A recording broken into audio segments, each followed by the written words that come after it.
Understandably, no one in the group felt much like talking the next morning. The remainder of the journey to Shade Tree took place in awkward silence, with a Zoombini muttering something to another only very rarely. Echae hated himself. This was largely his fault, of course. No one else besides Tyscene had a reason to be this quiet, so he could only assume the rest of the group had seen them fighting. He wondered what they thought of him now. Were they afraid of him? Was that why no one seemed to want to be near him? He couldn't have been more relieved when midday arrived and a large knotted tree slowly came into the view from the distance. "Guys, it's Shade Tree! We're here! We made it!" Everyone forgot about being quiet and began cheering as they raced towards the rest stop. As they came closer, they saw that the crown of the tree, which was low to the ground, held a massive wooden treehouse of sorts, which was composed of several rows of small cubbies. As with Shelter Rock, they were the perfect size for Zoombinis. And that wasn't all they saw. The other group's here! They made it! They made it!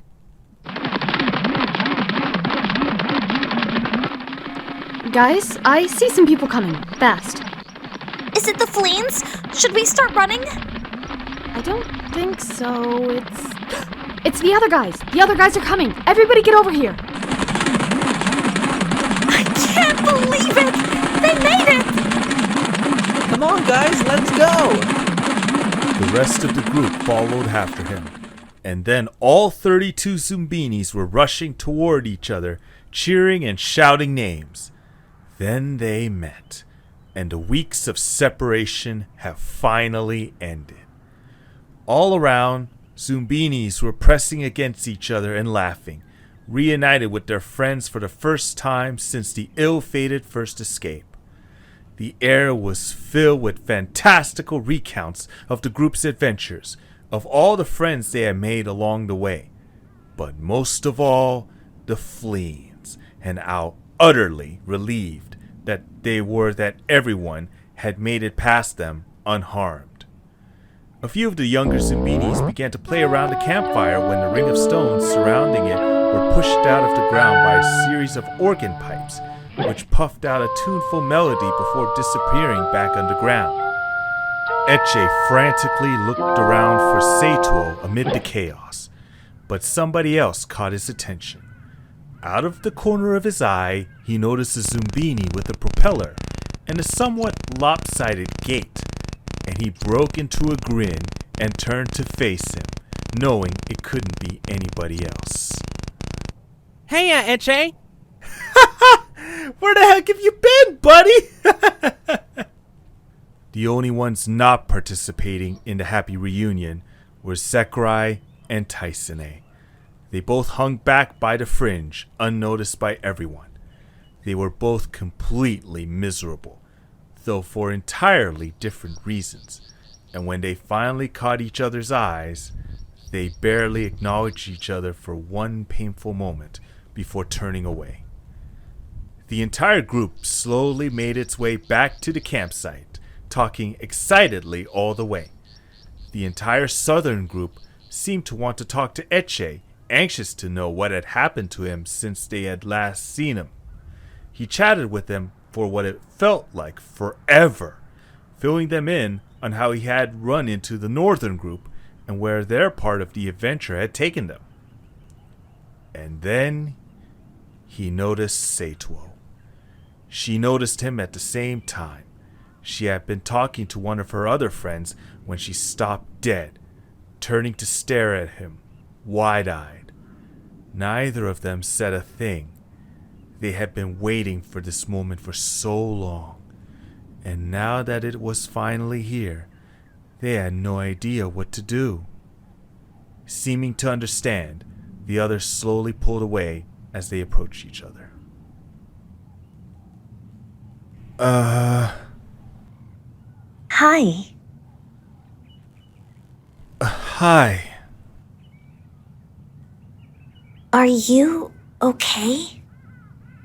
I'm fine. You? I'm okay. Listen, Say, that pizza troll thing wasn't your fault. Don't start blaming yourself. But it was my fault. If I just listened to Xekrai. Well, it doesn't matter. Actually, it was a good thing. The other guys kind of needed my help anyway, and I was able to send Bruno to help you guys. Yeah, he found us all right. And anyway, it sounds like Uloobu helped you guys out a lot. Yeah, he really did. Echae, there's something really important that I have to tell you. What is it? It's... Echae, I don't know how to tell you this. Oh, this is just perfect. Let me guess, you're about to confess your undying love to him, aren't you? Well, congratulations. I hope you get a nice fairy tale ending. Lay off, Tyscene. Tyscene, I already told you about me and Say, and no matter what you want, you're not changing that. What do you mean by that? Yeah, Kay. What do you mean? I mean, we all saw you and Tyscene this morning. We figured you two were, What? You and Tyscene? Iake, what are you talking about? You two were talking together this morning, all by yourselves. We all saw it. We thought you two must have spent the night down there. Oh, that's it. I've heard enough. Echae, I guess I know the truth about you now. Say, it's not like that at all. I swear. Oh, really? How can I believe you? Why should I believe you? You honestly think I like Tyscene? I thought you knew me a lot better than that. So did I. But I guess I was wrong. Well, maybe I don't know you either. I was gonna tell you about this morning. What Tyscene and I were talking about is how much I hate her. But maybe you're not even worth the explanation. I don't care what kind of explanation you have. I'm sure it's just a dirty lie. Oh, by the way, you know Bruno? That sweet little marsh fairy you thought you knew? The one you sent after us? Well, turns out he was working for the Fleens all along. What? Saetwo, you're making it sound worse than it is. He's not a bad guy. And you, Miss Mayor's daughter. He never told you the truth, did he? How he let the bloats invade Zoombini Isle just to save himself, and how he was the one who told them about our escape plan? But he couldn't have. He died. No, he didn't. Bruno told us everything. The plan was never to kill him. He knew the bloats were coming, and he pretended he didn't know a thing about them in exchange for his own life. So he didn't get stabbed? No, that part really happened. I guess that was the bloats punishing him for letting me and Echae find out about the plan, but he didn't die from it. He faked it. So where's he been all this time? Living in the bloats' fortress, completely comfortable. The bloats needed him alive because he knew all about Zoombini Isle, and they couldn't rule it by themselves. Plus, he looks like us. He could say, listen in on a top-secret escape plan, and nobody would even notice him. Saetwo, shut up! Stop talking about our dad like that. Xekrai, he betrayed all of us. You want me to compliment him? He did what he had to, like Bruno. He didn't have a choice. At least Bruno tried to make things right again. Last I checked, your dad isn't feeling very guilty. Why should he? It was either do what he did or get killed. Don't tell me you wouldn't have done the same thing. Are you saying you would? Yeah, I would. What kind of leader are you? I'm the leader that got us this far. No, you didn't. Saetwo and Uloobu got you this far. Good thing, too. I would never want you as my leader. What? Even after everything we said to each other, he's still defending me? After hearing what you've said, I don't think I do either. Me neither.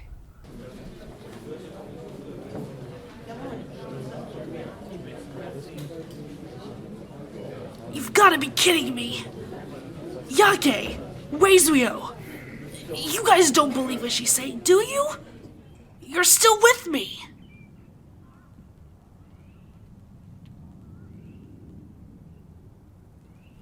Sorry, boss. I think Saetwo is right. Me too. Tyscene, what about you? He's your dad too. I mean, we're family. You can't say you don't trust me.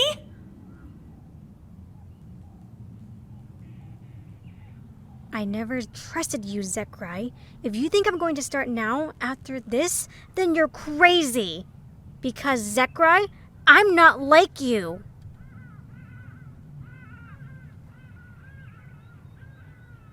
Everyone was stunned.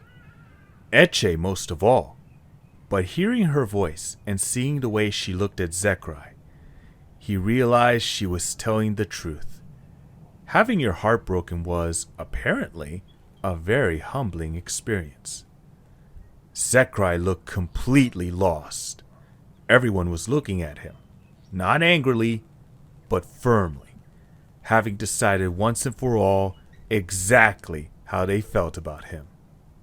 Everyone who had once looked up to him now realized the mistake they had made. Nobody needed him anymore. Fine.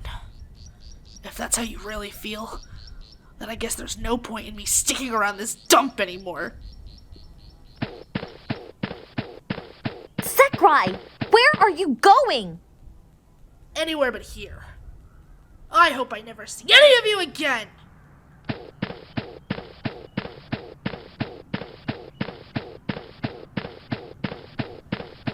Nobody said anything. They couldn't think of a single thing to say. All they could do was watch in complete silence as Xekrai marched away, heading down the path back the way they had come, and finally disappearing into the distance.